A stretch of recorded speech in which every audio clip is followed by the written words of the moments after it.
So hello and welcome back to my channel. So I finally made a deck list for the Innistrad Crimson Vow Standard on this tribal deck, favorite tribal deck, Vampires. You the colors added a red, white, black, or what we call the Mardu tricolor scene. So as you can see in this deck list, a virtual deck list that I have here, I made it on this website. This is sort of I'll have a quick rundown on the main deck and sideboard, as well as the creature choices and the distribution of the colors, and as well as other related card components. So we'll start with our creatures. So we have these 8 one drops, which will make sure that our creature curve is can be aggressive as possible. So we maintain that we'll have it cast creature at least. We start with our first turn. So our choices basically we have this coconut pit fighter for 1 to cast 2/1, but later on we'll get its ability to draw us cards by sacrificing our a vampire or any other tribe that will have it. And then the Boldaran Epic Cure, which deals 1 damage, which we can have later on uh, will have various interactions with our other creatures that triggers this 1 damage, which make it relevant. And of course the blood token that, which we can discard our unnecessary cards to draw our relevant spells or creatures. Now for the 2 drops, we have Cemetery Gatekeeper. This is a mythic from the new set. First strike for 2/1, but when it enters the battlefield, it exiles a card. So if it triggers ability that shares a card type, or plays a land that shares a card type with exiled card, this Gatekeeper will deal 2 damage to the player. In a sense, it can be good for uh, decks like EZ, wherein you can exile their instant or sorcery, which most of their decks are composed of. So the extra 2 damage can be beneficial to our aggro game plan. Then we also had 2 copies of Null Crystal Oblivion. In a sense, it's also a 2/1 Menace Lifelink, which can basically just get past the random X1 blockers in a sense. But later on, you can get enough mana to play for its kill cost, where you can brought back another creature card from your graveyard to the battlefield. And of course, we have these 4 copies of Vampire Socialite. So it's also a menace for 2/2. But it enters the battlefield, given that a trigger of opponent losing life, it will put a counter on each other vampire you control. So whenever you curve on this one, or 1 drop or 2 drop, then you take enough damage, then cast this one, it will basically pump your team. Though it also have another ability wherein if your opponent lost life this turn, so each other vampire you control that enters the battlefield gets additional +1 counter on it. And we have this 3 drop. This is basically just a 3 drop for the deck. We have the Welcoming Vampire. So when one or more creatures with power 2 or less enters the battlefield under your control, so draw a card. It also triggers once its turn, but at the end the gas that it provides for every 2 power vampire that enters your battlefield under your turn, it gains you a card in a way that gets you more creatures, or even your sideboard card spells not needed for that matchup.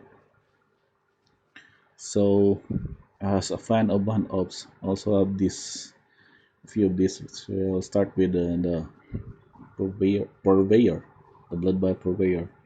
This is the new version of the Dusan Jin. It's a 5/6 flying trample for 4, but whenever an opponent casts a spell, that player creates a blood token.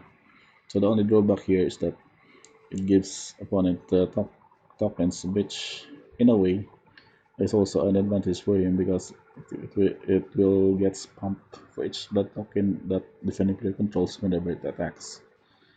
And next up is the 4 of over the legendary creature Edgar Charm Room.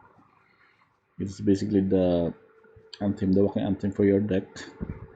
Gets your vampires gets +1, and at the same time, whenever it dies, it got transform flip card. So its flip card is this one, the coffin. So it's a general effect that gets you 1/1 black and white vampire token with lifelink during each of your upkeep, but it also puts a bloodline counter on it, which limits it to just 3 or more bloodline counters, which then return your Edgar back to its creature form.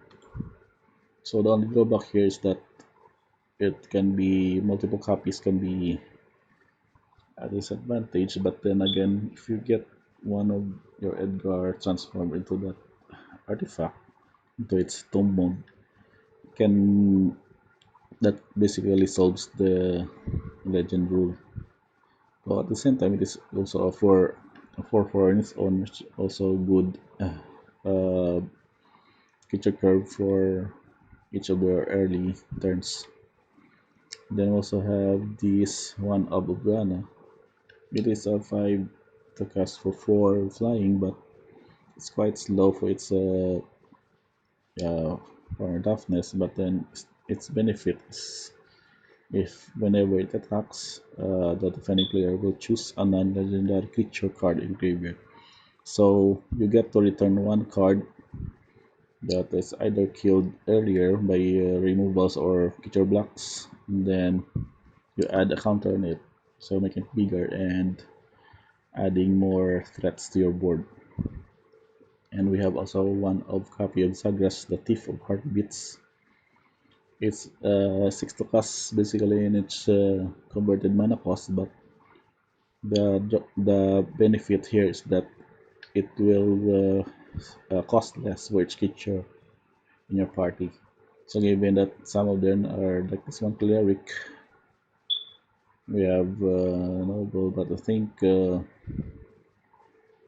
warrior. So at the least it can be the same casting cost with that Obrana or 5. But its main ability is that it can get from flying, death touch, and haste. It also gives your creatures death touch, and you can kill off planeswalkers by just dealing combat damage. By just at least whenever you get the 1 damage planeswalker, you can basically give them to destroy that planeswalker. Now for our spells, we have 9 instant, all are basically instants because we need to be anytime we can cast all of these spells as possible. And we'll start with Abrade. So Abrade is basically the new inclusion here from the new set. It deals 3 damage and can destroy artifacts. But what is good here is that it can basically destroy cards like the Chariot, the Maul of the Cyclops, and also Portable Hole. So any of these relevant artifacts can be dealt with by this spell. And at the same time, the 3 damage for 2 is also relevant in any creature matchup. We also have the 4 copies of the generic removal for Orzhov, which exiles target monocolored permanent. But in the same way with the current metagame, in which most of the permanents are monocolored, so this will be very effective for its use in the deck. Then we have the Vampire's Vengeance, this sort of a main deck mass removal for the deck, which is basically a one-sided mass removal because it also deals 2 damage to each non-vampire creature. Then you also get a bonus of blood token, which later on you can use to sacrifice to draw more of your threats. So the double damage is very relevant given that mono red and mono green, mono white are frequent in the meta game. So this basically just sweeps all of the creatures or their early threats if they ever to get established with tokens or their 1/1s and their 2/1s. Now we have the Star Planeswalker of this deck, Sorin the Merciless. It's 4 to cast for starting 4 loyalty counter, but its ability is basically giving you a 2/3 black vampire token with flying lifelink. The only bonus here is that you can have to look at the top card of library with its +1 ability, and then you may reveal that card. But at the same time, you will lose life equal to its mana value. So it's quite situational to get the +1, but given that you have various sources to gain life, and one of which is the 2/3 vampire token with flying lifelink, so the lost life will be solved by this method. And also the bonus -7 if ever you get to reach the loyalty counter. It will deal damage to any target and you gain 13 life. So you can basically one hit opponents if ever that you get to aggro them later early on, but it is more of the win more scenario already. As if you ever get to this counter and you are already winning the game. So for the mana fixing, good thing that we have a lot of dual lands in the standard set, wherein we can utilize to fix our mana base, given that we have Mardu colors, which is already very difficult to maintain the mana and also maintain our aggro start in the deck. So we have a few of these, but we'll just have a quick list. So we have a playset of Lightstep Pathway for black red, then the supporting pathway for black white, Bright Climb. Then we also have this one from Strixhaven, the red white Hurricane Snarl, along with the basic lands of mountain to mountain, uh, plains, and a swamp. But we also have another pathway for red white, the Little Bird's Pathway, and the new card, the Vulgar Estate, which adds mana when you color pay 1 life but will help you cast a vampire spell. And also a bonus late game of creating a blood token. And we now go for the sideboard. This is basically basic sideboard for the current metagame. So of course duress and check for traps as for mid-range and control EZ, and also for demir control. So we make sure that we have duress for obs. And what I'm going for this combo also is with having these 2 copies of Bloodthirsty Adversary. So given that if your aggro plan will go in the late game, you have enough mana to pay for its kicker cost, or sort of extra mana to sync on this on its ability. So if we get to sync at least one, given so for example we have 5 mana, then you get to exile one instant or sorcery card with mana value 2 or less. So in a situation that we will get to duress or check for traps early on, you may get to flashback it in effect, and flashback it on the late game with the thirsty adversary's additional ability. But later on, we'll make sure that we can duress it by turn 2 or 3 to be able to get rid of their potential spot or mass removal, which can deal with our early attacking batch of creatures. So we also had additional upgrade for artifact shenanigans which we can deal with, and also removal for creatures. And we go with burning hands for mono green, which basically kills them most of their creatures in planeswalker because of the 6 damage effect instead of the 2 damage regular. So we'll check for traps and Infernal Gas as a generic spot removal for any aggro matchup. So it just basically kills their creature at the cost of 2 life, but then again we can regain it with various lifelink effects. And of course, this is another one of Vampire's Vengeance for support for Horror White in their post sideboard matchups. So that's about it for this deck tech.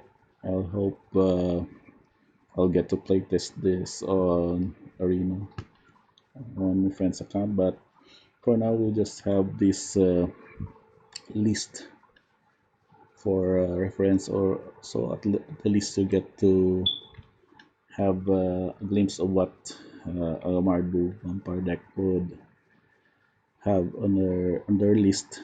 And if ever you get to playtest this on your online or on Arena, you may message me if any observations or other suggestions or main deck changes or both main deck and sideboard changes that you may have.